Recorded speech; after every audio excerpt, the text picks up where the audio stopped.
Hey, tribe, it's Mike Smith here, and you're listening to the No Shortcuts. Hey guys, I did it. I took my carry concealed class. It's fantastic. Passed it, and the last time we talked, I was learning how to load load this thing up with this funny thing. Helps you to load the rounds a lot easier. You should have saw me. I looked like an idiot. I was all over the place trying to figure it out and putting it on right and putting the rounds in. I had to watch a YouTube like, I don't know, 5, 6 times, so I figured it out. Um, Not too bad. Well, it gets easier with practice, and that's what I'm gonna do. So I did my carry seal class. It was fantastic. Got my shirt on. Look at that. Guy was fantastic. His name's Dale Hurt. Loved him. Had a one-on-one. Couldn't ask for anything better. All right, so next for me is my diet and working out. The two things that are very, very important for me is the diet. When I started all this, I was 265. I'm down to 250 now. Yeah, 250, not too bad. Getting there, slimming down, kind of. Um, Golf season's at hand, so is uh, baseball as well is getting ready is kicking off. So I've got my representing my birds. I want to talk to you today about another just a topic I was thinking about. Don't poke the bear. Um, my dad had a little funny story. Work with a guy, and and every time he tried to help the guy out, it just seemed like he was making it worse. And finally, the guy said to my dad, he said, "Mike, look, if you and I are ever in the woods and a bear's attacking me, help the bear." So my dad kind of got the point, and that was he was doing a little bit. He wasn't helping out in the situation; he was making it worse. So I've always thought about that after my dad told me the joke and when it happened. That in another sense of not poking the bear, I use that terminology in the house a lot of times with my kids when they started aggravating me over something. I'm like, look, don't poke the bear. Let's not do this. And it's just something that I had thought about. And as men, that's something that we also need to kind of keep in mind. That we don't want this to happen to us, that people just poking us and instigating us. And I want to start this off with a scripture verse. And it's 1 Corinthians 16:13. And I like using the King James Version. So I like it. We're going to use it. And it says, "Watch ye stand fast in faith, quiet you like men, be strong." I like this because this calls men to be watchful and courageous. Part of that strength this discernment, don't waste your energy or invite unnecessary things into your life that you really don't need. Sometimes we just don't need certain people in our lives that can instigate us into things that we maybe wouldn't have went down that path. It could be an argumentative spirit or individual, um, somebody who just isn't like-minded. I'm not saying that you should just 100% be around like-minded people. Some might argue, but I disagree. We need to be around people with different ideas so that we can challenge each other and be able to discuss things together. Even as us guys are together talking about situations, and we can cut into the conversation with our opinions and how we see things. I think that's important. But remember, real men protect peace where it's possible, speak with grace, and only engage when it truly matters, like defending the truth, your family, or even righteousness, or your excuse me, your integrity. Um, it's very important that we have that. We have that integrity in our lives. We should. All of us should have integrity. And if you don't, I think we should start thinking about that. So when something happens to you and something comes your way and you feel it's poking at you, take a breath, kind of step back and look at it. The Bible verse encourages men in principle of not poking the bear. Fits biblical manhood, truth, and strengths that we should have as men. That's very, very important. Wisdom, self-control, and knowing when to stand firm. we should. We can bend, but we shouldn't break on our principles, on the way we raise our families, and as protectors in our homes, we should, as I've mentioned before, we should keep ourselves around. We're not getting any younger. Keep ourselves healthy. Okay, I'm making a late call here. I'm starting a little late, but I don't think it's ever too late. I started reading some books out there to kind of get me on track. I want to uh, get together, want to get myself together to be able to be a better man, better father, better husband. And I think with this channel, no shortcuts here with us, we will be able to do this together. And hopefully you'll be able to see the growth in me and where I started and where I'm not where I end up, but as the growth happens, you can see it. I'm hoping because that's why I'm doing this so that I can encourage you as well that you could do this. I still like the analogy of poking the bear.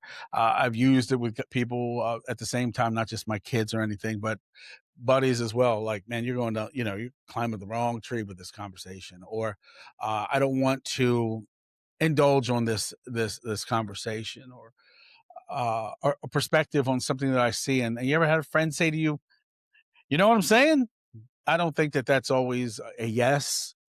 Um, and sometimes it's just as bad, just kind of laughing it off because we don't want to be argumentative, and we don't want to be. Some of us don't want to be don't want to feel like we're being judged by the way our opinions, or um, we don't want to offend.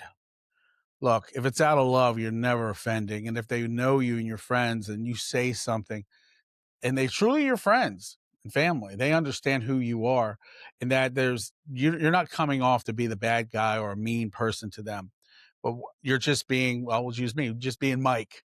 Um, I've had to learn over the years how to be able to talk to people better. I think that's important too. Communicating as men, excuse me, to other men. Um, Guys, we got to have thicker skin these days, and not be afraid that everything we say, we're offending one another. We should be able to talk to each other and have an opinion and be able to chat about it and just have a good time on talk. We got to get past this. We got to get past this idea that uh, just because you think that way and I don't, then we're not in the same tribe. You know what? Then I don't want to be in that tribe. I don't. I want to be in the right place. I want to be in the mindset of a a modest and a sound mind on things. I'm not perfect. You'll hear this time and time again as we go forward. I might not use the best words. Um, I know I could do better, but I am who I am, and I want to share that with you. And as I grow, I do believe things will change. Um, but with that being said, I don't know if you've ever heard of the terminology of don't poke the bear, but it's one of my favorites, and it irritates my family when I use it. But it's kind of like it's my sign of like, all right, we're there. I don't like to use the word shut up, and I don't like to antagonize. And I figured that maybe is my sign to them of saying, all right, that's enough. I think that again, we're talking about First Corinthians here, that we should watch and stand fast. Um, Quick to listen, slow to speak. Man, that has taken me years to figure that one out. I am notorious for cutting people off before they finish a conversation, assuming that I know what they're going to say. I'm thinking I know what they're going to say next. Most of the time, I am wrong, and I'm backtracking. So, you know, quick to listen, slow to speak might be something to think about. Also, and I'm gonna stop using because I'm not thinking. I just want to chat with you here. We had a great today's Easter, so happy Easter to everybody. Had a great one. Kids were over Saturday. It was fantastic, man. They stayed the night and they played board games. We cooked a meal together in the kitchen. I love to cook. I love it. I believe the kitchen is the place of fellowship and breaking bread. And if you cook, you can make your meals. And they did, and they shared their meals. I bombed on a Brazilian lime kind of drink with a condensed milk. totally bombed it. I made it right before. I couldn't make it right again twice. They tried to drink it, even, but there's a lot left over, and I'm staring at it, trying to figure out how I'm gonna drink this thing. I love lime and I love lemon. I want to get like the miniature lime tree and just a miniature lemon tree in the house and just get it from there. We're growing our own herbs and some plants. We got some raised beds that we're doing. I'm a big herb guy, so cooking, using it's a lot of fun. And I don't know what it is. I'm terrible at it. I can't grow tomatoes to save your life. I grew so many tomato plants right now just to get one. I, I think I did about 20. If I get one, I'm happy. I'm going to go with it and see what happens.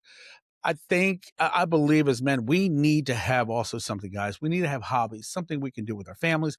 And at times, something you can do with yourself, for yourself. I like to play golf. I took the carry concealed.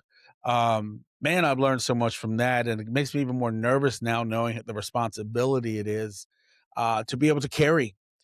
At the same time, I'm learning, and I'm going to take more classes, and I'll share that with you too on how to properly take care of my gun, how to properly be able to discharge it when I'm at the range. If anything bad happens to it, there's some funny words they use for misfires, and I'm learning the terminologies. I'm gonna mess them up, so I'm not even gonna share them right now. And Dale, I don't want to embarrass him because he did his best to teach me, and he told me to write it all down, and I did, and I still don't remember it.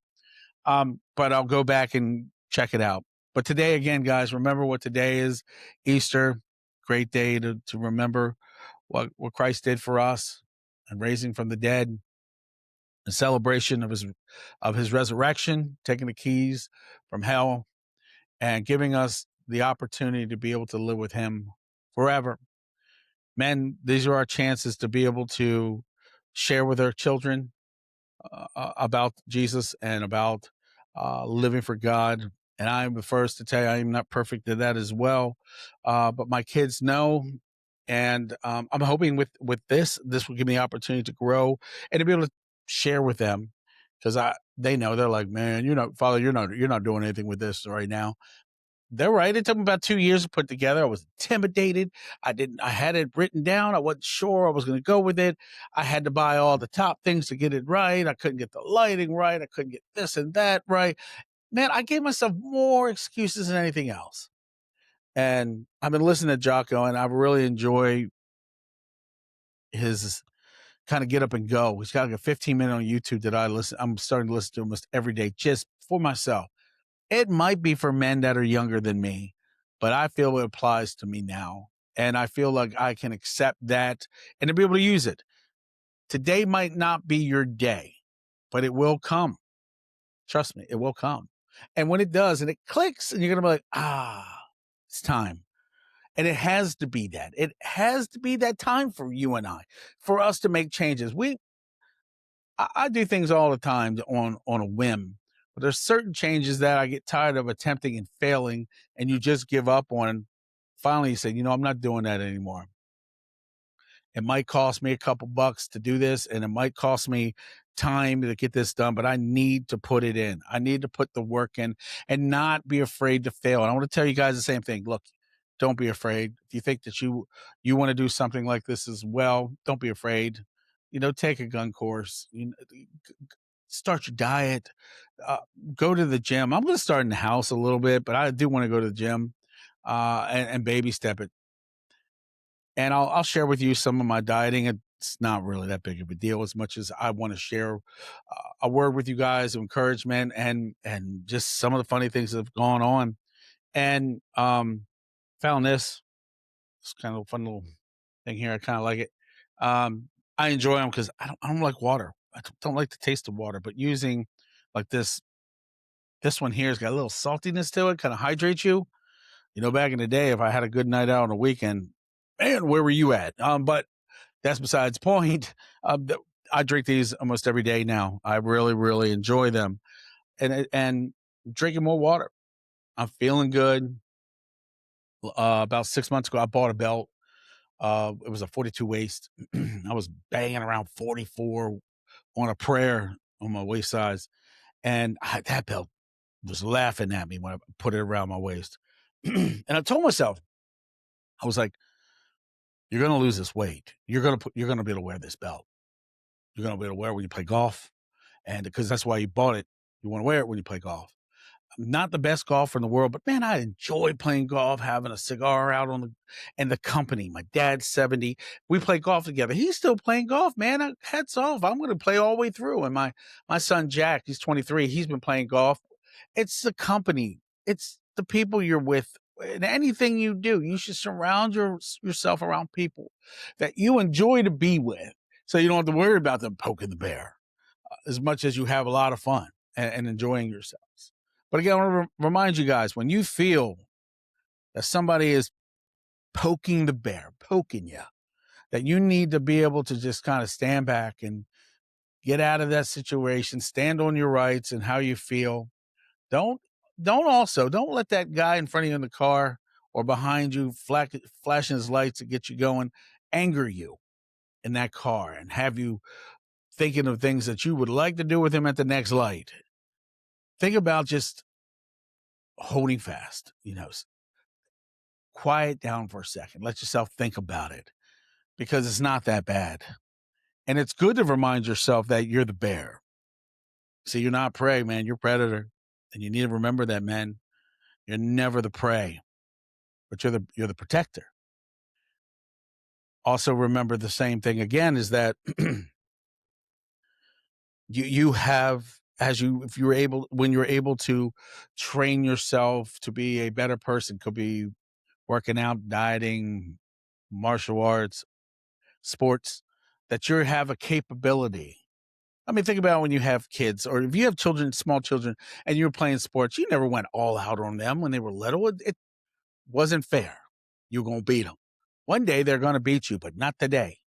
Trust me, there are times where I play golf and I'm trying to beat my son, but I'm not talking trash to him about it. I'm just, well, that was a good shot, or he gets ready to drive a ball and I'm like, it's a lot of trees to the right. Where do you think it's going? It's going to go to the right. That's guaranteeing.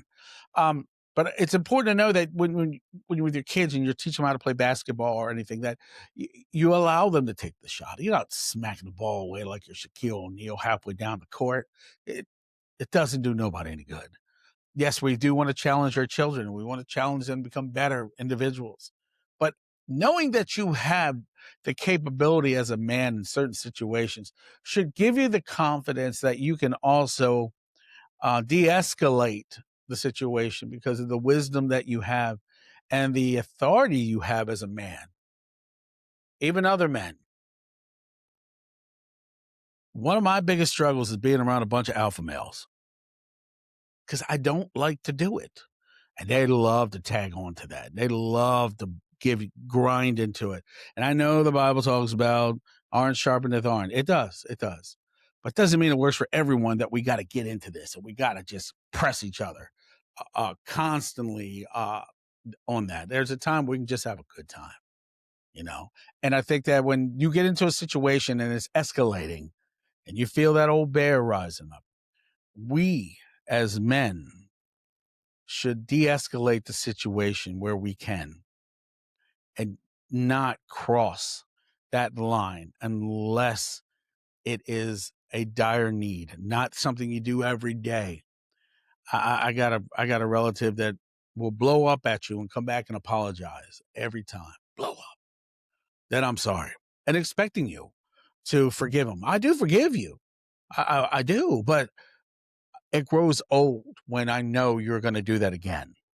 So I will do my best to de-escalate him just to save myself from listening to his I'm sorry. And men, you should not be saying you're sorry for everything. It should be when you mean it, and it should be that it was something that you're not intending to do again. Just remind you guys today, Easter, just remember it and kind of ponder it for a second. Take some time and just kind of meditate on the Lord a little bit and be thankful for what Jesus Christ did for us on this day of remembrance, and enjoy being, if you had the chance of being with your family, enjoy this time. It's a gift, and you want to hold on to that and make those memories together in these times, and don't let it pass. We did an Easter egg yesterday, dipping eggs. I had 2 individuals here that never did it. They never really celebrated Christmas. Thanksgiving. I'm going all the way down the list. I'm gonna get it. Easter. They never did Easter. They never dipped eggs, dyeing eggs or anything. They were down there dyeing eggs. And I was just amazed that they never had that never did it. I don't know if they consider, if they were like, wow, look what I was missing all these years, as much as they had an opportunity to be able to share time with us. And we didn't have to make it churchy. We didn't have to go there as much as to fellowship together and to share an experience. And let's do that, fellas, with our families more often than we can. Let's do that. I enjoyed my adult sons and my daughter, who's 17 going on 30, sitting together with their friends and just fellowshipping without us even being in the room. My wife and I were doing other things. We were exhausted from the cooking and cleaning, and they helped. They were great. But it was so good to hear the kids in the house just being amongst themselves. See, we're in the process now of building our own family, our own little unit here, and that was a great moment. And we had a great time. Fellas, again, I'm going to encourage you. When you start seeing something escalate and you feel it rising up in you and you feel them poking the bear, to de-escalate it. Be the bigger man. Be the predator, not the prey in this. Control the situation. I encourage you today. I want to thank you guys for listening in to No Shortcuts. Again, I'm Mike Smith, and I got another show to do coming up, and I cannot wait. Once again, go back to this damn thing and figure it out as well. Have a great day. Talk to you later.